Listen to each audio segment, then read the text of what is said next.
ao longo de alguns meses, nós temos estudado, sessão por sessão, o Evangelho de João, sem pressa. Este Evangelho, além de fazer um resumo de tudo aquilo que Jesus fez e disse, ele tem características que o tornam, além de muito bonito, muito profundo. Enquanto os outros evangelhos põem mais ênfase nos fatos, João também o faz, mas a sua ênfase está no significado. Então, quero lhe convidar a abrir de novo, logo no primeiro capítulo de João, a sua Bíblia. Você que está em casa pode fazê-lo também. Quero recomendar a você, se porventura você não acompanhou as mensagens anteriores, acessar então o canal da igreja, do qual certamente você já é um assinante, e percorrer um pouco, especialmente aqueles capítulos ou histórias que mais aquecem o seu coração, se porventura você tem alguma dúvida. No capítulo 1, então, nós temos o Natal de Jesus, só que narrado de uma outra maneira. Como nós sabemos, no princípio era o verbo, outra maneira, em vez de contar aquela história que os demais contaram, João usa esse recurso poético e filosófico. No capítulo 2, então, Jesus está no norte, na Galileia, onde faz seu primeiro milagre. No 3, já está em Jerusalém. Grande parte das narrativas joaninas evangélicas acontece em Jerusalém, enquanto que os demais evangelistas põem o seu foco no norte, isto é, na Galileia, e não no centro-sul do país, Jerusalém. Neste contexto, temos situações como a do encontro com Nicodemos, temos uma viagem de Jesus pela Samaria, que fica entre o norte e o centro-sul, isto é, entre a Galileia e a região montanhosa de Jerusalém. E nesses capítulos aí, até o capítulo 7, nós estamos falando ainda no contexto específico da região norte. Mas a partir do capítulo 7, nós já estamos de novo em Jerusalém. E aqui são proferidas aquelas palavras de Jesus, nas quais ele interpreta o significado da sua missão e se coloca como eu sou. Eu sou dizendo que eu sou eterno, mas eu sou dizendo também eu sou o bom pastor, eu sou a porta, eu sou a videira. Ele vai dando a sua identidade para os seus seguidores. E no capítulo 11, nós temos uma experiência pertinho de Jerusalém, em Betânia, 2,5 quilômetros. Ainda não tive a oportunidade de conhecer essa cidade, tenho grande desejo, mas há dificuldades locais para tanto. Temos a ressurreição ou a ressuscitação de Lázaro, uma história que tem uma segunda parte, quando então Jesus é ungido pela irmã de Lázaro, no capítulo 12. Então chegamos ao capítulo 13. Os irmãos sabem que eu estou escrevendo uma paráfrase, a cada semana eu trago uma parte do Evangelho de João e eventualmente de outras partes da Bíblia. E aqui nós nos deparamos então com... Eu sei que é difícil dizer o que eu vou dizer agora, porque eu sempre digo e acabo me repetindo em relação a outros textos. Esse versículo primeiro eu vou ousar dizer, depois os irmãos me corrijam, o mais lindo versículo da Bíblia. Mais que João 3,16, mais que Salmo 23,1, eu penso que é esse daqui. Por quê? Eu vou ler. Antes da festa da Páscoa, sabendo Jesus que era chegada a sua hora de passar deste mundo para o Pai, tendo amado os seus que estavam no mundo, amou-os até o fim. João não precisava ter escrito mais nada, porque disse tudo. E eu estava mencionando então esse meu projeto de fazer uma paráfrase de toda a Bíblia, inclusive de João. E aí eu fiquei, como é que eu vou parafrasear este versículo tão tocante, tão extasiante, tão profundo, tão inesgotável, tão irredutível? Mas a tarefa, temos que prosseguir. Então eu quero ler para você aqui João 13, de 1 a 20, que você pode acompanhar na sua Bíblia. Receberei com grande prazer quaisquer comentários e correções necessárias. A paráfrase, que não está publicada, está em preparo. Começo então, e vejam como, vou ler primeiro como eu parafraseei o versículo 1. E hoje mesmo eu fiz revisões, eu tinha feito de um modo, revisei e acho que ainda vou revisar. João 13, 1. Na semana em que participou de sua última Páscoa, Jesus sabia que sua morte estava próxima e que voltaria para o céu junto ao seu Pai. Durante todo o tempo em que aqui viveu, Jesus amou a todos. Jesus os amou até o fim. Prossigo. Nessa mesma semana, Jesus participou de um jantar íntimo com os seus discípulos. Naquela noite, ficou claro que o diabo tinha convencido Judas, filho de Simão Iscariotes, a trair Jesus. No entanto, Jesus sabia que o Pai lhe tinha dado poder sobre todas as coisas. Seguro de que viera do Deus eterno e para o Deus eterno estava voltando, Jesus fez uma refeição com os seus discípulos. Antes do jantar, ele se levantou e tirou a túnica, ficando só com a roupa de baixo. Faço aqui um parênteses explicativo. As roupas utilizadas na antiguidade, especificamente aqui israelita, eram muito diferentes das nossas. Se assemelham mais às roupas que no mundo árabe ainda se usa.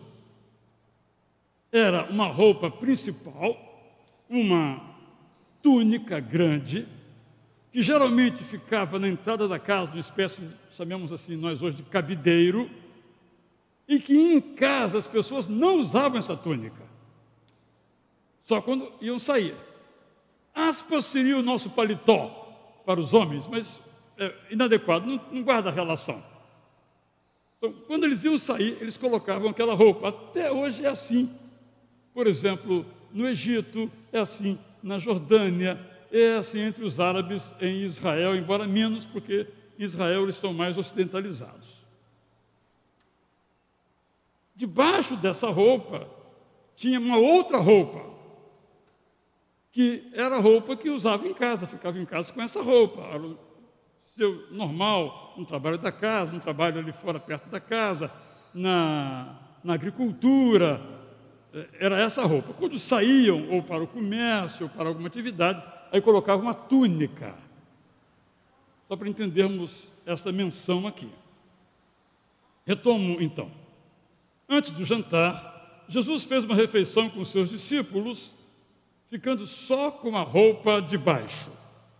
Lembro também que o jantar era a refeição principal, naquela época. Depois pegou uma toalha, pôs água numa bacia e começou a lavar os pés dos seus discípulos. Ele enxugava os pés deles com a toalha que tinha amarrado em sua cintura. Versos 6 e seguintes. Quando chegou a sua vez, Simão Pedro mostrou-se admirado. Não estou acreditando, mestre. O senhor vai lavar os meus pés? Jesus respondeu: claro que vou. Embora eu saiba que você não está entendendo o que estou fazendo. Fique tranquilo, você vai entender mais tarde. Simão Pedro protestou: não, os meus pés o Senhor não vai lavar, jamais. Eu não sou digno disto. Jesus lhe respondeu: tudo bem, Simão, eu não lavo os seus pés e você perde a oportunidade de participar do que está para acontecer. Pedro reagiu: se é assim, eu quero que o Senhor lave não apenas os meus pés, mas o meu corpo todo. Esse era o nosso querido Simão Pedro, né? Jesus ensinou: Simão, Simão, parece que você ainda não entendeu que quem já tomou banho não precisa tomar banho de novo, porque está completamente limpo e tem apenas que lavar os pés quando entra numa casa. Vocês estão limpos, mas não todos. Jesus sabia que um deles o haveria de trair. Foi por isso que disse que nem todos estavam limpos. Só um pequeno comentário aqui explicativo também. Era comum nas casas ter um lugar, uma bacia à porta, onde as pessoas lavavam os seus pés. Não era da cultura tomar banho todos os dias. Não fazia parte da cultura por diversas razões. Mas quando chegava numa casa, era obrigatório, por razões higiênicas, por razões sanitárias. Por que por razões sanitárias? Explico um pouquinho, porque já vamos entrar nesse capítulo. Quando a gente pensa numa mesa de refeição, a gente pensa numa mesa de uns 80 centímetros. Sentamos numa cadeira aí de mais ou menos 40 centímetros, ficamos no meio assentados e a refeição está posta aqui na mesa. Na antiguidade não era assim. Na antiguidade as mesas tinham no máximo 20 centímetros. E as pessoas então reclinavam-se, deitavam-se em frente à mesa e comiam, ou assim um pouco deitados. Vocês veem isso nos filmes dos imperadores romanos, não na última ceia do grande pintor renascentista, e ficavam assim. É por isso que João está reclinado, está um pouquinho encostado em Jesus, porque eles ficavam em volta da mesa, entre sentado e deitado. Por isso que os pés tinham que estar limpos. E é por isso que depois os pés de Jesus foram ungidos, lavados, perfumados, porque é o que era possível ter ela acesso naquele momento. Importante essas descrições para nós entendermos bem aquilo que nós estamos lendo. Na paráfrase, eu procuro recuperar um pouquinho desta informação. Agora, os versos 22 a 20, os últimos de hoje. Se Deus quiser, na semana que vem, prosseguimos com 21 até o final. Depois que lavou os pés dos discípulos, Jesus colocou de volta a túnica que tinha tirado e tomou o seu lugar para o jantar. Tendo-se assentado, perguntou: vocês entenderam o que eu fiz? Enquanto conversavam baixinho entre si, Jesus prosseguiu: vocês me chamam de mestre e de senhor. De fato, sou o mestre e senhor de vocês. Quero então que saibam que assim como eu, que sendo senhor e mestre de vocês, lavei os seus pés, vocês devem lavar os pés uns dos outros. Sigam o meu exemplo. Façam como eu fiz. Jesus continuou: lembre-se sempre que o empregado não é mais importante do que o seu chefe, e nem o mensageiro é maior que aquele que o enviou. Vocês já aprenderam isso comigo. Basta que pratiquem. Depois advertiu: sei que nem todos vão praticar o que aprenderam comigo, porque conheço todos vocês muito bem. Sei também que a Bíblia diz que há um que come à mesa comigo, mas que vai se levantar contra mim com toda a força. Então, não se surpreendam quando essas coisas acontecerem, que sirvam para que vocês saibam quem eu sou. Então Jesus concluiu: estejam certos que aqueles que receberem os apóstolos que pregarão sobre mim estarão recebendo o Deus eterno que me enviou. Eu penso, irmãos e irmãs, que essa história por si mesma já inspirou o seu coração.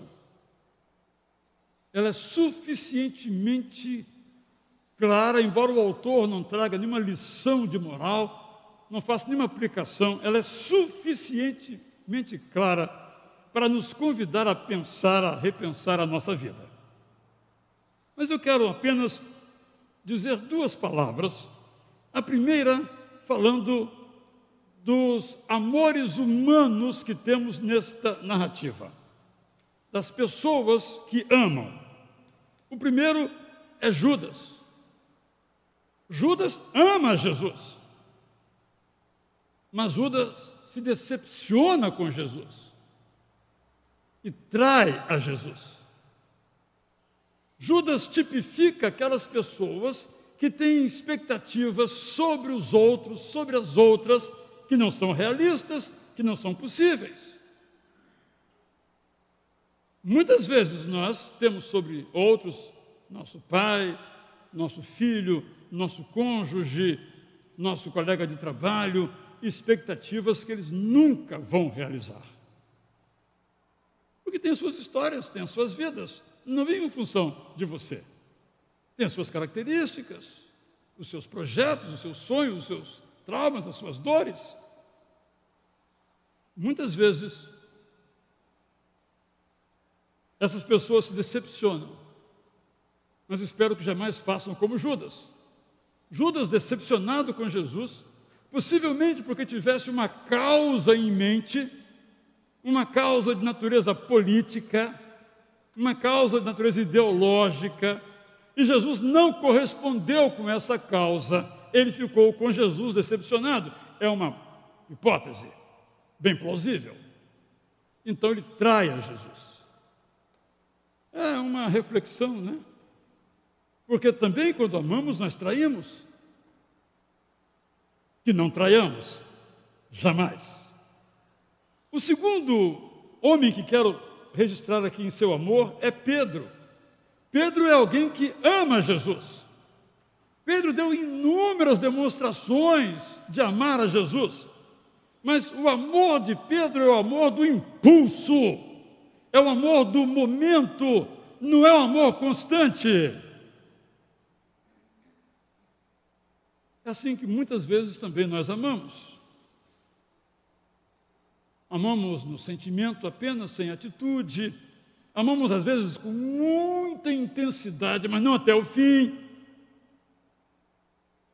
Amamos sempre motivados por estímulos que recebemos. Nós não amemos assim. Sobretudo o nosso cônjuge, mas também todos aqueles a quem amamos. Mas, talvez você não concorde comigo, eu vou falar de um terceiro tipo de amor humano, que é o amor de João, que a si mesmo se dá o título nesse livro de O Discípulo Amado.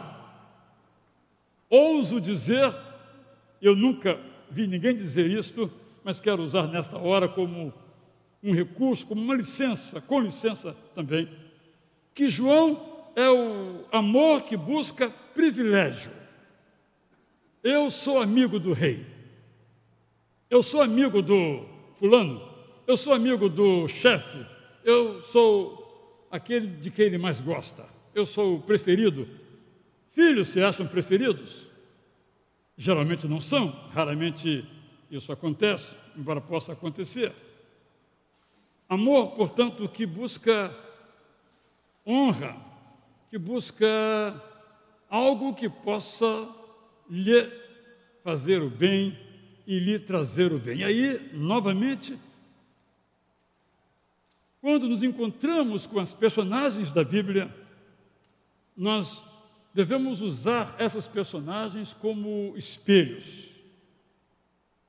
E eu sou Judas, eu amo como Judas, eu amo como Pedro no impulso, eu amo como João em busca dos benefícios desse amor. Isso nos ajuda a contrastar esses humanos tipos de amor com o amor de Jesus. E aqui encontramos a maravilha dessa expressão que amou até o fim, significando, entre outras coisas, amou de modo intenso, amou de modo constante, amou de modo permanente. Amar sem fim quer dizer que durante toda a sua vida, não havendo um momento sequer que ele não fizesse isto, Jesus amou. Jesus não mudou o seu amor por nenhuma dificuldade, por nenhuma circunstância, nem mesmo pela rejeição. Jesus não mudou o seu amor, não parou de amar por causa das circunstâncias adversas. Jesus não parou de amar mesmo traído. Jesus não parou de amar mesmo abandonado. Amou até o fim. E aí, de novo, eu, Israel, tenho que me olhar aqui e dizer, bem, é assim que eu amo? Ou eu amo como Judas? Ou eu amo como Pedro? Ou eu amo como João?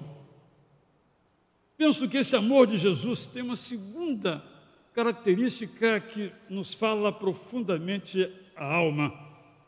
É um amor que se rebaixa. Quando ele, então, sendo o mestre e senhor de todos, das palavras dele mesmo,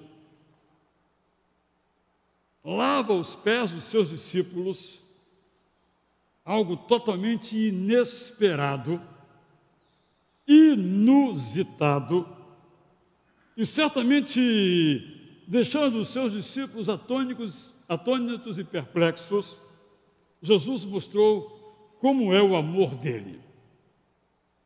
Quando nós lemos o conhecido texto de Filipenses 2, 5 a 11, nós encontramos esse mesmo lava-pés, agora colocado numa dimensão, vamos chamar assim, cósmica. Deixou em desuso os seus divinos atributos e se humilhou, e tendo vivido entre nós, se humilhou, embora isso tenha significado a sua própria morte. Este amor, compreendido assim pelo apóstolo Paulo, é demonstrado agora pelo apóstolo João de uma maneira prática, porque o amor é sempre prático, de uma maneira efetiva na história, nos fatos. E Jesus então se rebaixa ao outro. Ele se inclina e se põe reclinado ao lado de pessoas que não eram seus iguais. Ele era o mestre, ele era o Senhor, mas ele se posiciona como igual. E quando ele se posiciona como igual, ele se posiciona como igual. Não era alguém que estava disfarçando para parecer que era igual, ele era igual. Porque ele se rebaixou e ali ficou durante toda aquela refeição. De novo, como é que fica um amor? Paulo dirá em 1 Coríntios 13, um amor que se ufana, um amor que se ensoberbece, para usar uma expressão antiga do mesmo 1 Coríntios 13. Quantas vezes as pessoas nos ferem e nós, num gesto que achamos assim de grande bondade, dizemos, eu perdoo, mas tem que se humilhar, tem que se rebaixar, tem que ver o seu lugar, aí eu perdoo. Ah, Israel, você faz assim? Não é o amor de Jesus. O amor de Jesus é o amor que se rebaixa. É o amor do lava-pés. É o amor de quem tudo tem, de tudo abre mão. É o amor de quem tudo pode e usa isso para abençoar o outro. É o amor que não se vê como melhor do que o outro, superior ao outro. Mas ainda, em terceiro lugar, esse amor de Jesus é o amor que se sacrifica até a morte. Porque sempre esse texto, até o fim, me encantou. Penso que essa expressão é inesgotável, inexaurível. Nunca entenderemos completamente o que é esse amor até o fim, ou na forma verbal, esse amor até o fim. Mas uma de suas dimensões é esta, que ele amou até o fim ao ponto de se sacrificar. E aqui aprendemos o verdadeiro amor, como o de Jesus, se sacrifica. O verdadeiro amor não pensa primeiramente em si. É impressionante as formas doentias de amor. São até capazes de matar aqueles a quem não podem ter, mas não de morrer por aquele ou por aquela que não pode ter. O amor de Jesus é um amor onde não há nenhum egoísmo. Claro, Jesus foi tentado. Chegou a pedir ao Pai: eu não quero esse sacrifício, eu não quero essa morte, mas eu não quero que seja feita a minha, mas a sua vontade. Porque é um amor que se rebaixa ao Pai, e Jesus era tanto Deus quanto o Pai. Não era um Deus de segunda categoria, era tanto Deus quanto o Pai, quanto o Espírito Santo, porque ele era 100% Deus, embora 100% humano. Mas ele se sacrifica até o fim, porque quando nós pensamos primeiramente no bem do outro, estamos fazendo como Jesus. Mas quando nós pensamos primeiramente no nosso bem, nós não amamos como Jesus. Aí, de novo, você e eu somos convidados a refletir no nosso amor. Ah, mas Jesus era Deus. Temos que entender a teologia da encarnação. Jesus era completamente Deus, mas Jesus era completamente humano. É claro que nós somos completamente humanos e não temos como ser divinos nem um pouquinho, quanto mais completamente. Essa é a diferença, mas é só. Ele amou os seus até o fim, na sua completa humanidade. Porque quem andava entre nós aqui, fazia milagres, conversava, fazia refeições, podemos, só para fins didáticos, dizer, era o Jesus 100% humano. Era o Jesus que se podia ver. Então, esse amor de Jesus é o amor que deve ser o nosso amor. A diferença é que nós até podemos nos sacrificar pelos outros, mas não podemos nos oferecer como expiação, em redenção pelo outro, mas podemos nos sacrificar pelo outro. Quando a gente, às vezes, assiste mortes violentas, o tiroteio, outros elementos em família, nós vemos como, às vezes, mães, também pais, mas mães, morrem protegendo a sua criança. De certo modo, escolhendo morrer para que a sua criança viva. É um amor como o de Jesus, com a diferença que esse amor não salva o seu filho ou sua filha para sempre, salva daquela morte, mas não é uma salvação eterna como a de Jesus, que foi em nosso lugar. Já contei aqui muitas vezes essa história mais tocante da minha vida. Eu tenho muito poucas histórias para contar, então eu tenho que repetir as mesmas. Quando eu era bem menino, lá em Campo Grande, Vitória, Espírito Santo, eu ouvi essa história, que depois eu vinha a saber num livro de história do cristianismo evangélico no Brasil, que era uma história verdadeira. Um pregador estava no púlpito anunciando o evangelho quando surgiu, o texto diz assim, um facínora, e veio na direção do púlpito, pegou um punhal e fez menção de cravejá-lo sobre o pregador. Tinha um diácono quer dizer servo, pulou e se interpôs entre o punhal e aquele corpo e morreu. E o pastor missionário sobreviveu. E a partir daí ele passou a pregar assim: 2 morreram por mim, Cristo e Né Vilela.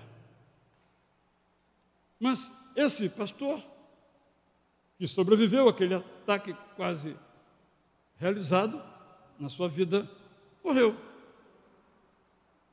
A diferença, portanto, do sacrifício de Cristo por nós é que nós não morremos, espiritualmente falando, entendamos, para ficar bem claro, mas o modelo de amor sacrificial é o mesmo. É isso que temos que ter em mente. Então, dirigindo-me a mim mesmo, se aplicar a você, vamos juntos. O meu amor por esta igreja, o meu amor pela minha família, o meu amor pelos meus amigos é intenso, constante,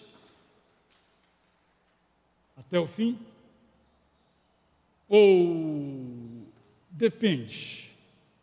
Depende se eu também for correspondido, depende se eu receber gratidão, depende se eu receber elogios, depende se eu receber favores, depende se as circunstâncias se mantêm favoráveis, depende se as nossas ideologias combinam, se nossas religiões combinam, nossa forma de ver o mundo combina, ou é invariável, constante, permanente, intenso?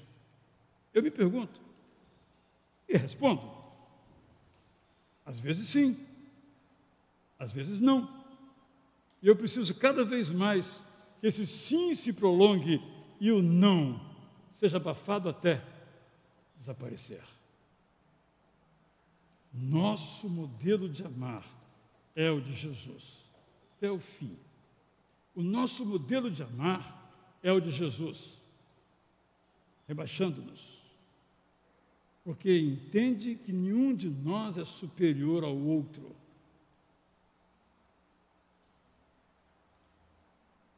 Ouvimos nessa semana, no culto da sexta-feira, e ouvimos de novo hoje em Momentos com Cristo, que esteve conosco na vigília missionária Fernanda, hoje diretora do do orfanato Batista Davi Gomes, em Barreiras, Bahia. E foi exatamente essa moça, Fernanda, que um dia encontrou a Sílvia, história já conhecida, contada aqui, ela já esteve conosco aqui, que era o espetáculo negativo da Cracolândia em São Paulo, e lhe deu um abraço, e a história dela mudou. Mas na sexta-feira, então, o pastor Alceni disse: mas como é que você foi dar um abraço na Sílvia? Ela respondeu, olha que interessante, por isso eu trouxe essa história hoje. Ela respondeu: nós fazíamos isso todos os dias com todos os moradores da rua. Não foi na Sílvia. A Sílvia provocou aquela revolução, eu estou dizendo, mas nós fazíamos isso comumente. Nós abraçávamos aquelas pessoas que eram lixo. Não só viviam no lixo, mas eram consideradas lixo, e elas mesmas se consideravam lixo. colocando as palavras na boca da Fernanda, mas nós não considerávamos. Nós considerávamos como pessoas iguais a nós, nos rebaixávamos e abraçávamos. Alguns continuaram insensíveis, mas outros, a graça de Deus, suas vidas transformou. Qual é o nosso maior inimigo na família? Não é a droga, não é a infidelidade. Tudo isso é superável. O maior inimigo na nossa vida é o egoísmo. Tudo para mim. Se sobrar, para você. Talvez nem se sobrar. A gente joga no lixo. Mas não dá para quem precise. Eu tenho o meu, não está bom? Eu trabalhei, eu me esforcei, eu tenho. O problema é de quem não tem, não é meu problema. Por exemplo, citando numa condição aí. O egoísmo nos faz pensar só em nós e em mais ninguém. No culto da noite eu vou falar um pouquinho sobre isso, dizendo que alguém já mencionou que para muitos a Trindade existe. Formada de 3 pessoas, é claro, é a Trindade. A primeira é eu. A segunda é eu. E a terceira é eu. Ah, esse é o nosso problema essencial. Meu problema essencial. Nosso problema essencial. A nossa oração certamente deve ser outra oração. Devemos cantar, juntamente com a banda agora. Você em casa pode fazê-lo também. Que digno é o Senhor. Essa música, então, nos mostra toda a dignidade de Jesus. Nos salienta, já cantamos que Ele é o maravilhoso conselheiro. Já dissemos que se tivermos 1000 problemas a enfrentar, nós podemos resolver. Já cantamos que é de coração, que tudo que nós fazemos para Deus tem essa dimensão de até o fim intenso por ser de coração. Agora vamos cantar então que nós damos graças a Deus pelos cravos nas mãos de Jesus, porque Ele é totalmente digno de nossa gratidão por ser o Cordeiro de Deus que morreu por mim em pé. Vamos cantar então.